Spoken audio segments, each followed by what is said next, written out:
자, 오늘 사랑의 찬가 세 번째 시간입니다.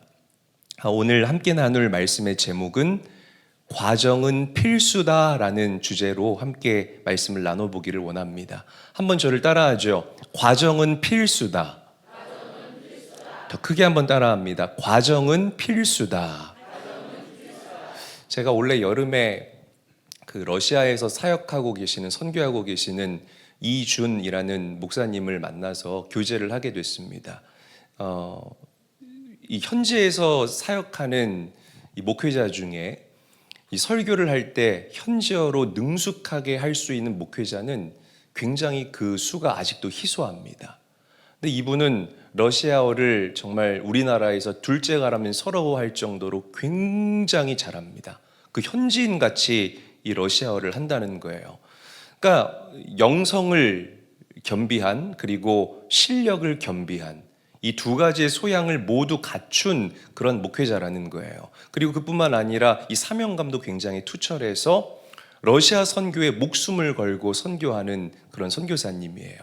이제 안식년이 끝나고 러시아로 다시 돌아가서 이제 하나님께서 나에게 맡기신 일을 잘 감당하기를 원하시는 그런 분이셨는데, 문제는 사모님이 반대한다는 거예요. 러시아로 다시 돌아가는 걸. 이유는 간단합니다. 이제 그쯤 했으면 됐다라는 거예요. 그동안 그 젊은 날 우리가 하나님의 영광을 위해서 그렇게 우리의 삶을 드렸으니까 이제 그 정도면 됐다라고 사모님이 브레이크를 걸었다는 겁니다. 사실은 이 목회자의 길이요, 굉장히 특수한 길이에요, 여러분. 여러분들이 어떻게 생각하실지 모르겠지만 정말 많은 것들을 포기하고 내려놔야만 하는 그런 길이 이 목회자의 길입니다. 이 부인이 좀 전적으로 서포트해주고 내 가족들이 잘한다라고 응원해줘도 모자랄 판인데 이제 반대를 하잖아요. 사실 이 목사님이 저한테 말씀은 안 하셨지만 이 일 때문에 우리 사모님과 여러 번 말다툼도 하셨던 것 같아요. 그런데 이분이 YWAM에서 이제 훈련을 받으면서 이 마음이 달라졌다는 겁니다. 그러니까 이 목회자들도 훈련이 필요하고, 저는 그렇게 생각해요. 그리고 선교사님들도 지속적인 케어와 그리고 훈련이 필요하다라고 저는 생각을 한번 해봐요. 그러니까 러시아로 다시 돌아가는 것을 반대하는 우리 아내의 반대가 그냥 무조건적인, 맹목적인 그런 반대가 아니라 하나님의 마음을 읽은 거예요.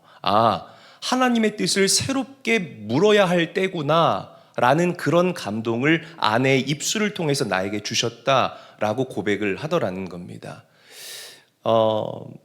여러분, 다르다는 것은요, 한쪽이 볼 수 없는 것을 또 보게 해주는 그런 열린 시각을 의미한다라는 거예요. 그래서 때로는 서로 완전히 다른 성격의 이 부부를요, 하나로 묶어주시는 그 하나님의 기가 막힌 처방을 우리가 경험할 수 있어요. 어떤 가정을 보면 저 부부는 닮은 구석이 하나도 없는데 왜 저렇게 남편이 아내한테 설설 기면서 저렇게 살까? 근데 그 사람들은 행복한 거예요.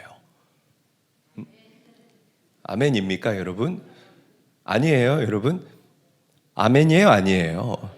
그러니까 다른 사람들을 하나로 묶어주신 그 하나님의 이유가 있다라는 거죠. 내가 못 보는 것을 이 사람을 통해서 보게 하시는 그 하나님.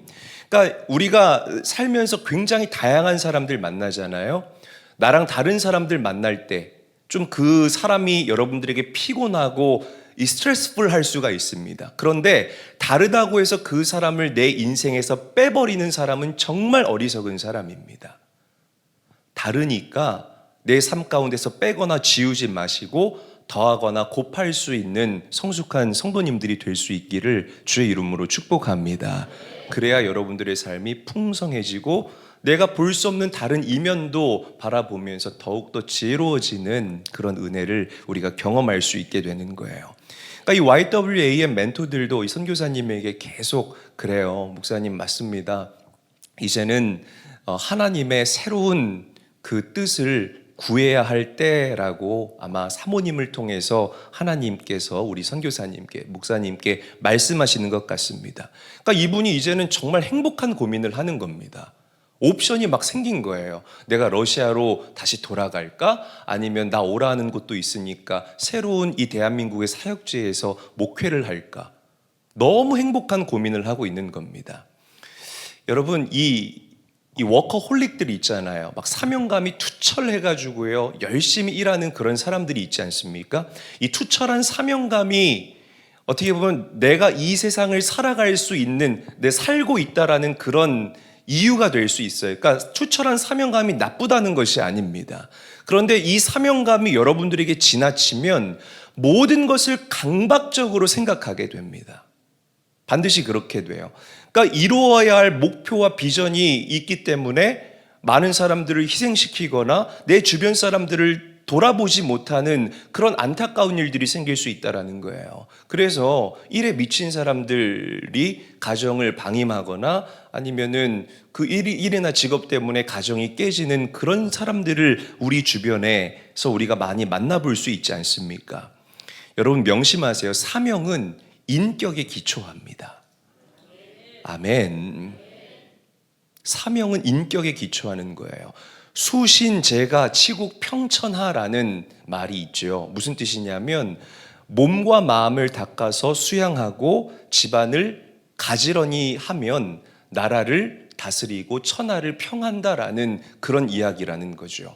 그러니까 위대한 사명일수록 내가 받은 사명과 꿈과 비전이 클수록 건강한 인격이 반드시 필요하다라는 사실을 우리 성도님들이 알아야 된다는 거예요. 무턱대고 일만 한다고 해서 그 일이 이루어지는 게 절대 아닙니다. 그러면 건강한 인격은 우리가 무엇을 통해서 확인할 수 있느냐? 그 사람의 가정을 통해서 우리가 확인할 수 있는 거예요. 저 사람의 가정을 보면 저 사람이 가지고 있는 그 인격이 건강한지 병들었는지를 우리가 가늠해 볼 수가 있습니다. 사랑하는 제일교회 성도 여러분, 하나님께서 우리 성도님들에게 주신 그 꿈의 씨앗들이 여러분들에게 다 있는 줄로 저는 믿습니다. 그 꿈에 매진한 것 굉장히 좋지만 여러분들의 가정을 믿음과 말씀 안에서 잘 다스리고 경작해 가시고 경영해 가시면서 그 꿈들을 차근차근 이뤄낼 수 있는 은혜가 여러분들에게 있기를 주님의 이름으로 간절히 축원합니다. 가정은 달란트예요. 믿으시면 아멘 합시다. 주인이 떠나면서 3명의 종에게 5달란트, 2달란트, 1달란트를 줬잖아요. 그러면서 내가 다시 오겠다라고 말씀을 하셨죠. 5달란트 받은 자는 그 5달란트를 가지고 열심히 일을 합니다. 벽적북적 일해가지고 5달란트를 남겼어요. 성장과 성숙을 이루었다라는 거예요. 2달란트 받은 사람도 물론 뭐 5달란트보다 작기는 하지만 내가 할 수 있는 한 최선을 다해서 2달란트를 남겼어요. 성장과 성숙을 이루었다는 겁니다. 근데 1달란트 받은 사람은 모르겠어요. 왜 그걸 땅에다 묻어놨는지 모르겠지만 땅에다 묻어놓고 그냥 빈둥빈둥 놀았습니다. 근데 안 올 것 같았던 주인이 어느 날 갑자기 찾아온 거예요. 그러더니 이제 줄을 쭈르륵 세워놓고 5달란트 받은 사람을 칭찬하네요. 그래, 이거 너 다 가져라. 네 해라. 2달란트 남긴 사람도 그래, 이거 너 다 해라. 점점점 이 가슴에 압박감이 이렇게 찾아오는 거예요. 1달란트 받은 사람이. 나는 한 것 아무것도 없는데. 그래, 주인이 그래도 용서해 주겠지. 그런데 주인이 그 1달란트를 묻어두고 팽팽 놀았던 그 종에게 뭐라고 이야기를 합니까? 악하고 게으른 종이라고 이야기를 합니다. 여러분, 주님께서 우리 성도님들에게 맡기신 그 가정을 여러분들이 땅바닥에 묻어두고 그냥 이 땅을 살아가면 안 된다는 거예요. 그 가정이 성장하고 성숙하고 어디 안에서 믿음 안에서 성장하고 성숙할 수 있도록 먼저 된 여러분들에게 그런 청지기적 사명을 하나님께서 부여하셨다라는 그 진리를 잊지 않아야 될 것입니다. 아멘. 언젠가 그 한국교회에 좀 훌륭하게 목회하신 우리 감리교 목사님들과 이제 뭐 원로 목사님들 포함해서 감독님들이 거의 대다수였는데요. 그분들과 함께 저녁 식사를 할 수 있는 기회가 있었습니다. 참 저에게는 영광스러운 자리였죠. 그런데 어떤 한 목사님께서 저한테 이렇게 말씀을 해주시더라고요. 목회자가 그 목회적인 꿈을 이루고 열매를 거두는 나이대는 60대입니다. 그러는 거예요. 제가 고개를 좀 이렇게 갸우뚱했습니다. 그럼 저는 60대까지 도대체 몇십 년을 기다려야 되잖아요. 그래서 제가 물어봤어요. 그러면 목사님 30대 때는 뭘 하고 40대 때는 뭘 하며 50대 때는 뭘 해야 되는 시기입니까? 제가 물어봤습니다. 좀 당돌한 질문이죠. 그랬더니 그분이 얼굴색 하나 변하지 않고 꿈을 펼치기 위해서 준비하는 때입니다 라고 얘기를 해주더라고요. 근데 이렇게 제가 이렇게 같이 앉아있는 목사님들을 보니까 이분들이 다 고개를 끄덕이면서 암묵적인 동의를 이렇게 보내시더라고요. 여러분, 사실 저도 목회하면서 아까 문정호 권사님과 같은 맥락인데요, 조급할 때가 많습니다. 하나님께서 저에게 주신 비전이 있잖아요. 이 안에 패션, 열정은 한가득이고 정말 이 부푼 꿈은 이만큼인데 현실을 바라볼 때 고개가 갸우뚱거려질 때가 한두 번이 아니라는 거죠. 근데 이거 저뿐만 아니라 다른 젊은 목사님들도 다 똑같아요. 하나님께서 나를 부르신 분명한 콜링이 있고 왜 나를 목회자로 부르셨나? 그 지난날 나에게 확실하고 선명하게 보여주신 꿈과 비전이 있는데 내 현실은 지금 이걸 가지고 어떻게 그 꿈을 이루어? 그래서 조급해하고 원망하고 투덜거리는 목회자들, 또 젊은 사람들이 굉장히 많다라는 거예요. 자, 그런데 그 다른 한 분 목사님께서 뭐라고 이야기를 하시냐면 이렇게 얘기를 하시더라고요. 이 목사님, 하나님 손에 붙들려 쓰임받는 목사가 되려면 두 가지가 준비되어야 합니다. 하나는 꿈을 이룰 수 있는 역량이고 그 역량은 실력을 얘기를 하는 거예요. 다른 하나는 인격입니다. 제가 목회자들을 볼 때에 인격은 훌륭한데 역량이 갖춰져 있지 않은 목회자들 많이 봅니다. 실력 형편없는 목사들 많이 봅니다. 또 때로는 실력은 굉장히 뛰어난데 인격이 준비되어 있지 않는 목회자들도 제가 굉장히 많이 봅니다. 이 목사님, 이 두 가지 면모는 목회자가 반드시 갖추어야 할 덕목입니다. 이 두 가지를 갖추기 위해서 영성생활 게으리하지 마시고, 두 번째, 책 많이 읽으세요. 할렐루야. 이 목회자에게만 속하는 게 아니라 여러분들에게도 속하는 이야기라고 저는 생각을 해요. 그러니까 이 만남 이후에 저는 굉장히 긴 여운이 저에게 남는 그런 만남이고 또 그런 식사의 자리였어요. 이 과정은 필수다라는 제목이잖아요. 우리 요셉의 삶으로 한번 침투를 해봤으면 좋겠습니다. 요셉의 이야기를 그냥 성경에 등장하는 그 등장인물 중에 한 사람으로 생각하지 마시고 내 이야기라고 한번 생각하면서 이 요셉의 이야기를 한번 우리가 나눠봤으면 좋겠어요. 요셉이 그 나이 17살 때 꿈을 꿨습니다. 그런데 그 꿈이요, 내가 이루기 위한 나의 욕망이 아니라 하나님께서 요셉의 마음 가운데에 심어주신 크고 원대한 영적인 비전이었다라는 거예요. 그런데 현실은 어땠습니까? 형제들에게 배신당하고 애굽의 노예로 팔려가죠. 애굽에서 맘 잡고 열심히 일하려고 했는데 또 억울한 누명을 씁니다. 그래서 감옥에 가게 됐다라는 거예요. 하나님께서 나에게 주신 그 꿈과 비전은 정말 놀라운 꿈과 비전인데 현실은 그 꿈과 완전히 정반대의 길을 요셉이 간다라는 거예요. 그런데 여러분 보세요. 그 과정을 통해서 뭘 통해서?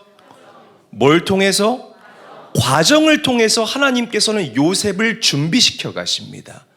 그러니까 요셉이 하나님의 꿈을 이룰 수 있는 인품과 역량을 준비시켜 가신다는 거예요. 자, 배신을 통해서 요셉이 깨달은 게 뭐죠? 사람은 믿음의 대상이 아니라는 진리를 깨닫습니다.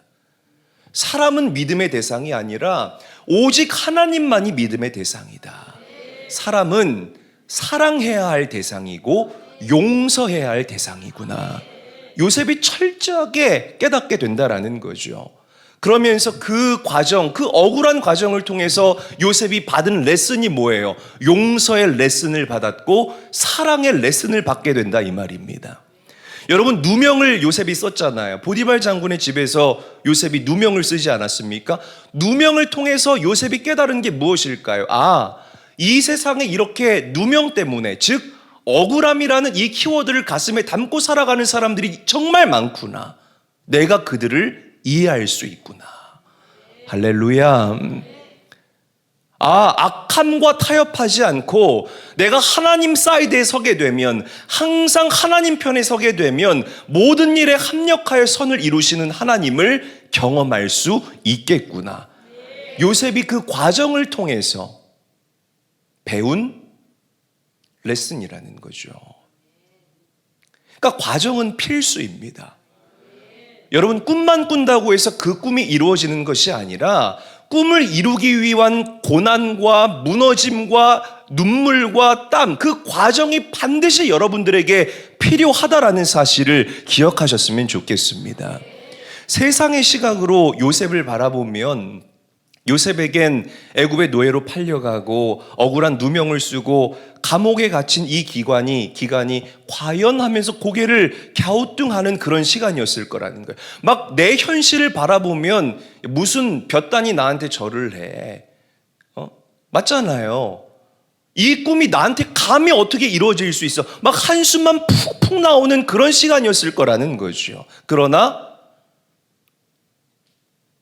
이 어려운 시기가 요셉에게 없었다면, 잘 들으세요 여러분, 굉장히 중요합니다. 요셉이 애굽의 총리가 되었을 때에 요셉은 그 하나님의 꿈을 이 땅에서 실현해내는 그런 인물이 되지 못했을 거라는 거예요. 장래희망이 뭐예요? 선생님이요. 그 포지션이 여러분들의 비전이 아니에요. 여러분, 저는요 담임 목사 안 해도 되는 사람입니다. 저의 꿈은 세계 선교인 거예요. 믿으십니까? 담임 목사가 제가 원하는 꿈과 비전이 아니라는 거예요.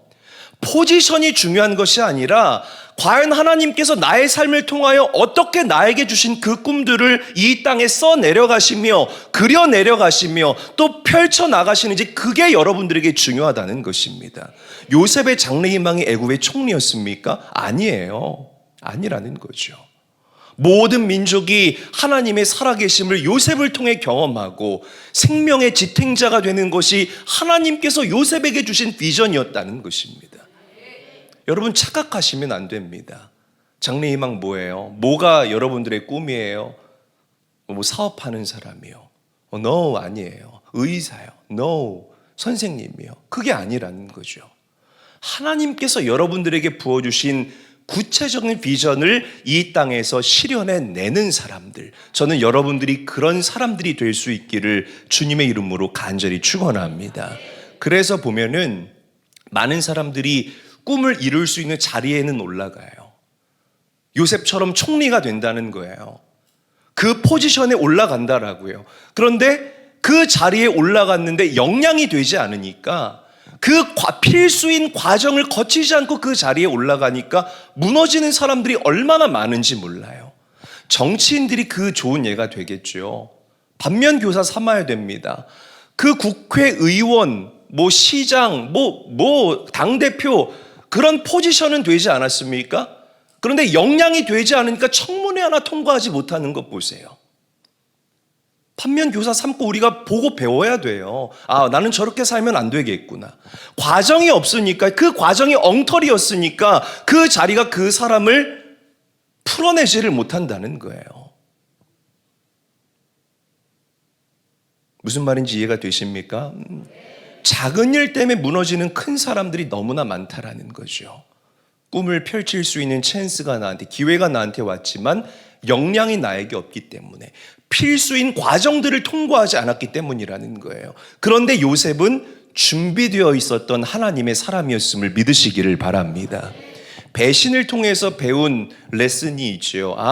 사람이 아니라 오직 하나님만이 신실하구나.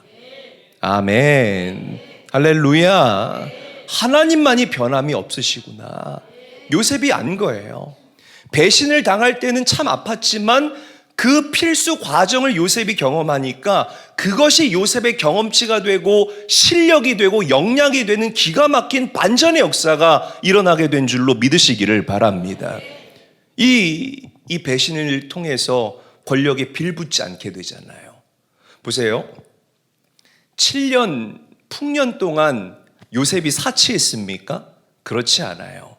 사람들은 1년 나에게 호황이 찾아오면 굉장히 착각하며 살아갑니다. 이거 살까 저거 살까. 요셉 그렇게 하지 않았습니다. 7년 동안 계속되는 풍년이 나를 찾아왔음에도 요셉은 그 이후에 7년을 준비하면서 곡식을 저장소에다 계속해서 저장해 나갔어요. 지혜로웠기 때문이라는 거예요. 자, 하나님께서 요셉에게 지혜를 주신 대로 7년 흉년이 찾아오게 됩니다. 저는 이런 상상을 해봤어요. 7년 흉년이 찾아왔을 때 뇌물 들고 요셉 내가 1,000만 원 줄 테니까 이거 곡식 나 좀 조금만 더 주면 안 될까? 여러분 어떻게 합니까? 줍니까? 주지요. 줘요. 전 안 줘요. 보세요. 그런 사람들이 왜 없었겠냐고요. 뇌물 들고 곡식 좀 달라고, 나 좀 더 달라고, 내 목 좀 더 챙겨달라고 얘기하는 사람들 왜 없었겠습니까? 곡식이 귀할 때는 여러분 뭘 가지고 돈 벌어요? 곡식 가지고 돈 버는 거잖아요. 항상 희소한 것 가지고 돈 버는 거잖아요. 난 사업가 할 걸 그랬나 봐. 그렇지 않습니까? 왜 그런 사람이 없었겠어요? 근데 그런 사람들을 물리칠 수 있었던 이유도 뭐예요? 배신을 통해 깨달은 귀한 요셉이 갖춘 그 역량 때문이었다는 거예요. 여러분, 요셉이요, 또 성경에 기록도 있죠. 제가 지어내는 얘기가 아닙니다. 요셉은요, 누명을 통해서 그 아픈 사람들의 마음을, 억울한 사람들의 마음을 이해할 수 있는 역량을 갖췄다고 하지 않았습니까?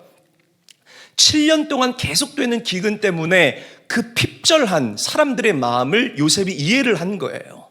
핍절한 게 뭐예요? 팍 구겨지고 무너진 그게 핍절 아닙니까? 막 사람들이요 난리가 난 겁니다. 백성들이 억울한데 먹고 살아야 되니까 돈을 내고 자신의 땅을 나라에다가 다 갖다가 바친다는 거예요. 막 속에서는 우라통이 터져. 내가 이거 어떻게 모은 돈인데, 내가 이 땅 얼마나 애지중지하고 맨날 아끼지 않고 거름 뿌려가면서 그렇게 케어한 내 땅인데 이걸 나라에다 갖다 바치니 백성들의 마음이 얼마나 우라통이 터지겠습니까? 그런데 요셉이 법으로 제정하잖아요. 1번, 그 땅을 다시 그 원주인들에게 돌려줍니다. 할렐루야. 다 돌려줘요. 그리고 어떻게 합니까? 농사를 지은 것에서 5분의 1은 나라에 갖고 오고 5분의 4는 니네들 해라. 백성들의 이 핍절한 마음이, 그 억울한 마음이 하루아침에 풀어지는 놀라운 역사가 일어나게 된 줄로 믿으시기를 바랍니다. 그러니까 여러분, 요셉이 그 권력을 잡았을 때에 억울함, 누명, 배신, 이 모든 것들을 경험했던 그 요셉이 다스리고 통치하니까요, 그 애굽 땅에 억울한 사람 하나 없게 되고요, 그 마음 가운데에 궁핍한 마음 가진 자가 하나도 없게 돼요. 그래서 여러분, 성경은 요셉을 이 땅에 오실 예수 그리스도의 예표라고 얘기를 하는 거예요. 다 경험해 보신 그 예수님, 배신도 당해보고 심지어 우리 예수님은 죽음까지 당해보지 않으셨습니까? 그러니까 나를 나보다 더 잘 헤아리시는 그 주님, 그 주님이 통치하시는 이 땅에는 눈물이 없고 아픔도 없는 그 나라, 그 하나님의 나라가 펼쳐지게 된다라는 거죠. 여러분, 고통스러운 현실 가운데에서 요셉은 그 과정을 달게 받았습니다. 그리고 하나님의 완전한 때가 요셉에게 찾아오게 되자 하나님의 꿈을 이 땅에서 풀어내는 영적인 기염을 토해내는 자가 된 줄로 믿으시기를 바랍니다. 요셉의 꿈이요, 이스라엘 모든 민족의 꿈이 되고요, 요셉으로 인해서 그 애굽 땅이 400년 동안 호황을 누리게 되는 기가 막힌 역사가 일어나게 된 줄로 믿으시기를 바랍니다. 여러분, 꿈 꾸는 것 중요해요. 우리 성도님들 모두에게 하나님께서 꿈과 비전을 다 심어주셨음을 저는 믿습니다. 그러나 꿈을 꾸는 자에서 멈추는 것이 아니라 꿈 때문에 고난받고 아픔을 겪고 그 꿈을 펼칠 수 있는 역량과 능력을 키워나갈 수 있는 성도님들이 다 되시기를 주님의 이름으로 간절히 축원합니다. 간절히 축원합니다. 과정은 필수예요. 누구에게나 동일하게 찾아와요. 그 과정을 달게 받을 수 있는, 아멘, 달게 받을 수 있는 사랑하는 제일교회 성도님들이 됐으면 좋겠습니다. 옆 사람 바라보고 인사하죠. 어려움과 고난이 꿈을 이루는 좋은 밑거름이 될 겁니다. 인사하겠습니다.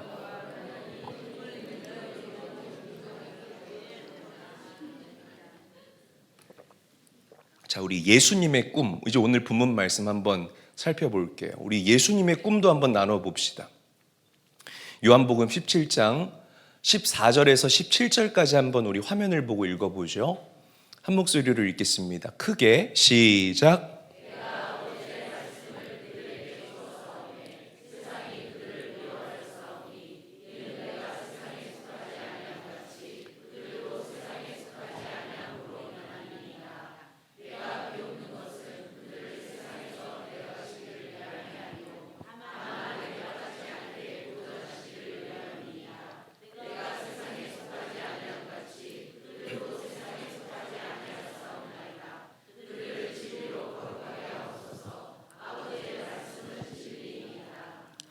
여러분, 이 본문 말씀 17장 14절에서 17절 말씀은 예수님의 꿈과 비전을 함축하고 요약해 놓은 요약본이라고 말씀드릴 수가 있습니다.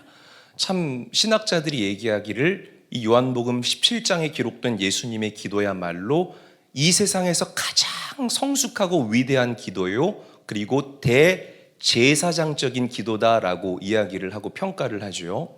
그러니까 이 기도를 한 문장으로 요약하면 오 아버지 하나님, 나를 영화롭게 하여 주시옵소서.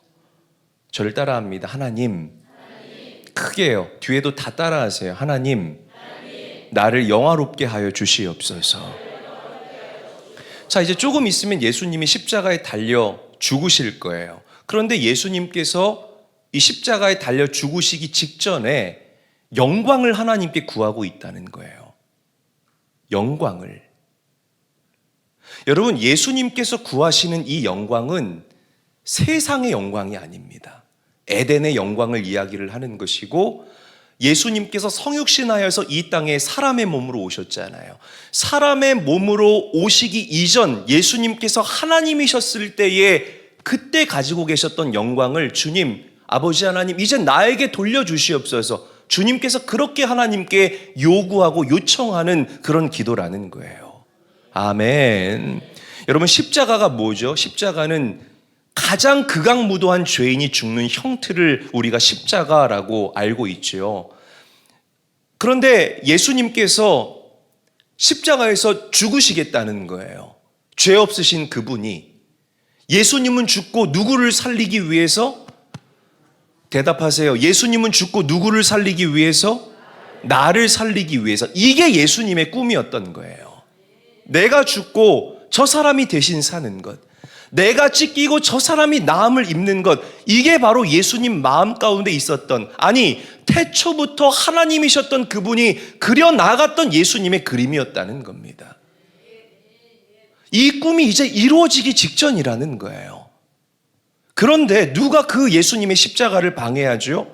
사탄 마귀가 방해합니다. 태초부터 아름답게 밑그림을 그리고 색을 입혔던 그 하나님의 그림에 마귀가 낙서를 하려고 한다라는 거예요. 여러분, 그래서 예수님이 하나님께 영광을 구한 거예요. 영광을 클레임한 겁니다. 주님, 제가 지금 인간의 몸, 죄인인 인간의 몸을 입고 있기 때문에 그 아버지의 영광이 나에게 올 수가 없습니다. 그러나 그 영광을 나에게 부어주시옵소서. 왜? 마귀가 내 꿈을 방해하고 있기 때문에 그 영광을 부어달라는 겁니다. 마귀는 하나님의 영광 앞에서 신기루처럼 사라져버리는 존재이기 때문에 그 마귀를 이기기 위해서, 내 그 그림에 자꾸만 낙서하려는 그 마귀를 내어 쫓기 위해서 예수님이 그 마지막 때에 기도했던, 간구했던 것이 바로 하나님의 영광이었다라는 거예요. 명심해야 돼요. 영적 전쟁에서 여러분들이 반드시 알아야 할 영적인 힌트고 영적인 무기라는 겁니다. 여러분, 이 사이클이요, 우리에게도 그대로 반복됩니다. 마귀가 예수님 공격했는데 우리 성도님들 공격 못하겠습니까? 마귀가요 얼마나 지독하냐면 그냥 차라리 처음부터 안 되게 하면 우리가 억울하지라도 않아요. 맞죠? 맞죠?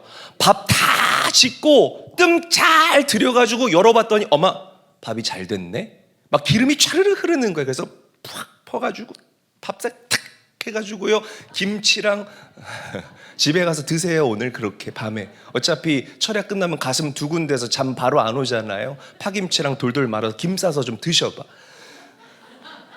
그래서 해가지고 상을 다 차려놔요.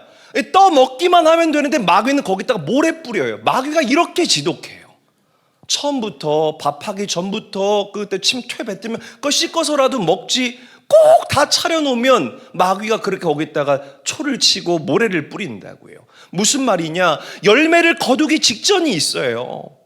우리가 넥스트 레벨로 돌파하는 그런 시간이 우리에게 반드시 있다고, 카이로스의 시간이 우리에게 있다고요. 그런데 그때 마귀의 공격이 가장 지독하게 여러분들을 공격해요. 십자가를 앞두고 예수님을 고민하게 만들었던 그 마귀, 예수님의 제자들을 통하여서 그 십자가의 길을 가로막았던 그 마귀의 장난질이 여러분들에게도 그대로 적용된다는 겁니다. 여러분 분별하셔야 됩니다. 우리가 신앙생활 잘해요. 막 기쁨이 있어요. 우리 마음에 하나님과도 친밀해요. 아, 우리 주님 너무 선하신 분이야. 그래서 말씀도 잘 들려요. 야, 어쩜 우리 목사님, 그냥 전 별말 하는 거 없습니다. 하나님은 사랑이시다. 그래, 하나님이 사랑이시래. 너무 은혜를 받은 거예요. 그래서 이제 그 하나님께서 내 안에 심어주신 꿈과 비전들이 영적인 양분을 먹고 무럭무럭 자라나요. 이제 열매를 맺어서 그걸 걷어들이기만 하면 된다는 거예요. 그런데 그 결정적인 순간에 미끄러지네. 마음이 상하는 일이 생기고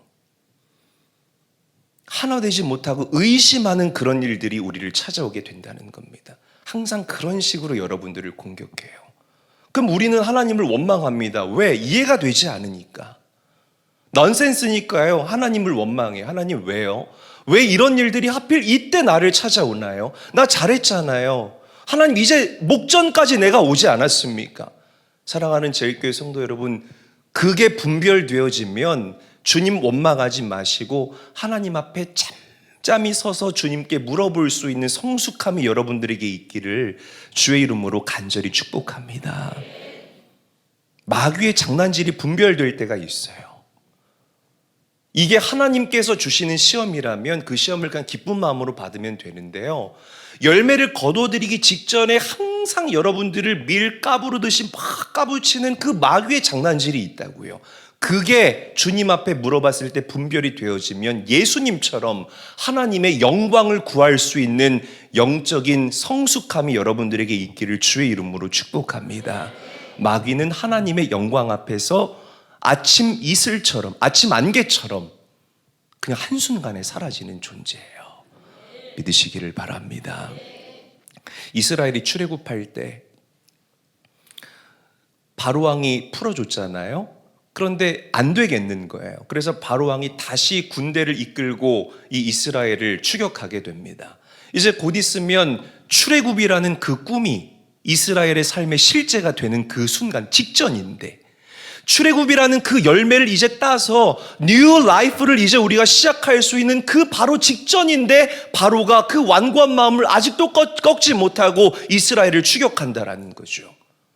이스라엘이 막 지금 난리가 났어요. 앞에는 홍해가 가로막고 있지, 뒤에는 바로가 쫓아오고 있지. 이러지도 못하고 저러지도 못하는 그 상황 가운데에서 모세가 이스라엘에게 정답을 알려줍니다. 말씀 읽어볼게요. 출애굽기 14장 13절 말씀 큰 소리로 함께 한번 읽어보겠습니다.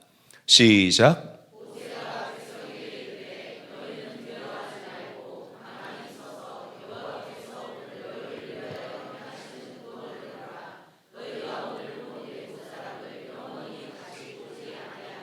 아멘. 오늘 모세가요, 오늘 말씀 이 맥락에 빗대어서 이 말씀을 재해석해서 여러분들에게 말씀을 드리면 이런 정답을 우리에게 던져주는 거예요. 믿음 없는 사람처럼 보이는 현실에 히딱히딱거리면서 반응하지 말고 우리에게 구원을 행하실 하나님의 영광을 구하라. 아멘. 우리에게 반드시 그 구원을 이루실, 우리에게 반드시 그 열매를 주실 하나님의 영광을 구하라. 그럴 때 우리가 다음 단계로 도약할 수 있게 되시는 은혜를 경험하게 될 줄로 믿으시기를 바랍니다. 여러분, 마귀에게 대적하기 위해서 우리 성도들에게 필요한 예수님의 성품 중에 하나가 거룩함입니다. 한번 저를 따라합니다. 거룩함. 다시 한번요. 거룩함. 마귀의 목적은 다른 것 없어요. 저와 여러분들은 지옥에 갈 수가 없습니다. 그러니까 마귀의 목적은 뭐냐면 여러분들이 꾸는 자가 되고 예수님을 닮은 선한 열매를 맺지 못하도록 하는 것. 열매를 따도 썩은 열매, 더러운 열매를 따도록 하는 것이 마귀의 목적이에요. 본인이 할 수 있는 최선을 다해서 마귀도 여러분들 전도해요. 알고 계세요? 마귀도 여러분 전도한다고요. 하나님을 의심하게 만들고 나는 자녀인데 자꾸만 불어가지고 종의 바람을 여러분들에게 부는 거예요. 너는 종이야. 의심해.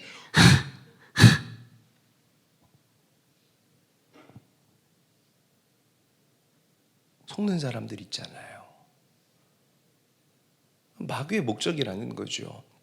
그래서 끊임없이 여러분들을 참소하는 겁니다. 우리 믿음의 사람들의 능력은 배움과 지식과 물질에서 나오지 않아요. 우리 그리스도인들의 능력은 거룩함에서 나옵니다. 믿으시기를 바랍니다. 거룩함이 이 세상과 우리를 다르게 만들고 또 구별할 수 있는 유일한 영적인 가치이고 그리스도인의 옷이에요. 여러분, 그 거룩함을 탑재하는 성도들이 될 수 있기를 주의 이름으로 간절히 축원합니다. 거룩함은요, 세상의 수련으로 이루어지는 게 아닙니다. 뭐 음식을 절제하고 내가 30kg 뺐다고 해서 거룩해지는 게 아니에요. 거룩함은 그 거룩한 성품을 지니신 그 주님과의 교제를 통해서 우리가 그분의 성품을 닮아가는 것이고, 그분께서 우리에게 옷 입혀주시는 것이고, 우리에게 부어주시는 그분의 은혜임을 믿으시기를 바랍니다. 그게 바로 우리가 거룩함을 얻을 수 있는 유일한 길인 거예요. 거룩한 그분을 닮아가는 것.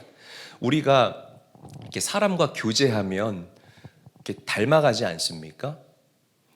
우리 이동훈 목사님이 한 번은 우리 사역자들도 이 설교 훈련을 계속해요, 여러분. 여러분들이 아실지 모르겠지만 말씀 훈련을 계속합니다. 그래서 이렇게 말씀을 주기적으로 써오면 그것도 우리가 좀 보고. 근데 한 번은 이동훈 목사님 이제 말씀을 좀 이렇게 초창기죠, 사역 초창기에 말씀을 좀 써오라고 했더니 완전히 내 말씀 포맷을 따라가지고 써온 거예요. 뭐 이 단어는 원어로, 뭐 히브리어로 뭔데, 이 단어의 뜻은 이렇게 읽고, 뭐 글자 간격의 글자 모양까지 똑같이 해오는 겁니다. 지금은 이렇게 설교하는 스타일을 이렇게 보면은 가끔 막 저 모습에서 제 모습이 보이기도 하고 그래요. 그러니까 너무 지겹게 우리가 같이 사역을 하니까 이게 서로가 이렇게 닮아가는 거죠.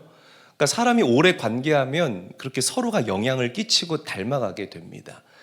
우리 부부도 마찬가지예요. 15년이더라고요. 말씀을 쓰면서 생각해 봤더니 15년을 연애 때부터 붙어 다니면서 그렇게 교제하고 관계를 하고 지내니까 처음에 저 친구하고 저하고는 좀 달랐어요. 저는 굉장히 동적인 사람이고 우리 아내는 이렇게 굉장히 정적인 사람이에요. 근데 지금은 얼마나 제 아내가 제 영향을 받아서 한시도 가만히 있지를 못합니다.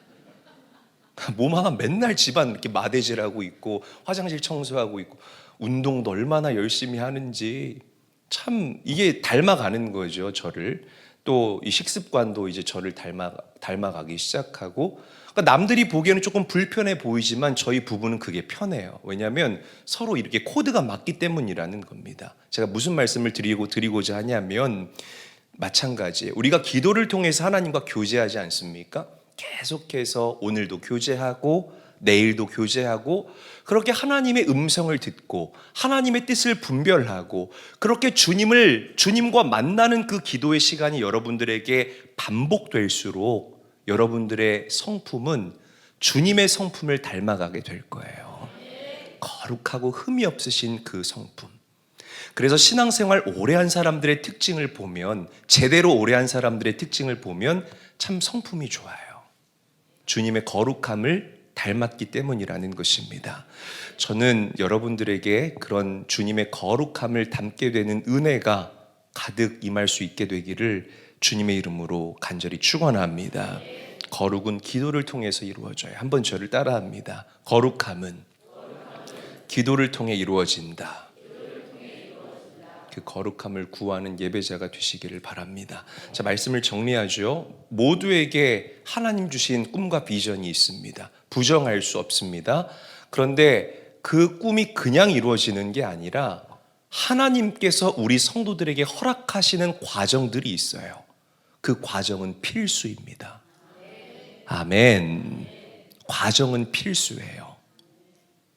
기억하시고 명심하시고 가슴에 새겼으면 좋겠습니다. 오늘 말씀에서 나눴던 요셉을 여러분들이 뼈에 새겼으면 좋겠습니다. 그 마지막 십자가라는 그 예수님의 꿈을 앞두고 하나님께 영광을 구했던 예수님의 그 클레임, 그 주님께 구했던, 하나님께 구했던 주님의 간구를 여러분들이 잊지 않았으면 좋겠습니다. 여러분들도 그렇게 행하시고, 지금 과정 중에 있는 성도가 있을 거예요. 막 나를 빚어가시는, 나는 이렇게 생겼는데 나를 이렇게 빚어가시는 하나님, 또 이 모양으로 빚어가시는 하나님, 아프겠지만 그 과정을 통해서 여러분들의 성품도 다듬어지기를 원하고, 또 실력도 갖추게 되시는 그런 아름답고 복된 은혜가 여러분들에게 있기를 주 예수의 이름으로 간절히 축원합니다.